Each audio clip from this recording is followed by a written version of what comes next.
Hey guys, how's it going? How to optimize questions for ChatGPT. So first of all, go ahead to the ChatGPT and make sure that you be specific first. Summarize right here. In my case, I wanted to summarize the plot of Romeo and Juliet for high school project, right? You're gonna see right here, this is the answer, okay? Now, next, provide context. Like, tell them like, provide context, okay? Context to that plot, or to your research or to your question, right? Plot. Okay. Next, ask step-by-step questions, like break complex queries into parts, like why, for example, this has happened, right?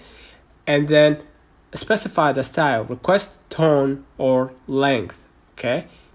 Like, for example, tell them like break it down or break it down in two sentences. Break it down into sentence, right? Sentences. Okay? And experiment. Try different phrasing for better results.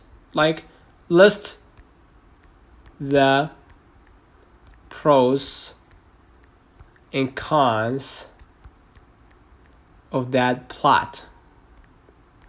It could be anything for you, but for me it's the plot of Romeo and Juliet. And this approach ensures accurate and useful answers. So let's know in the comments if this video helped you. Don't forget to like and subscribe, turn on the notification bell to receive every video we upload. Thank you for watching.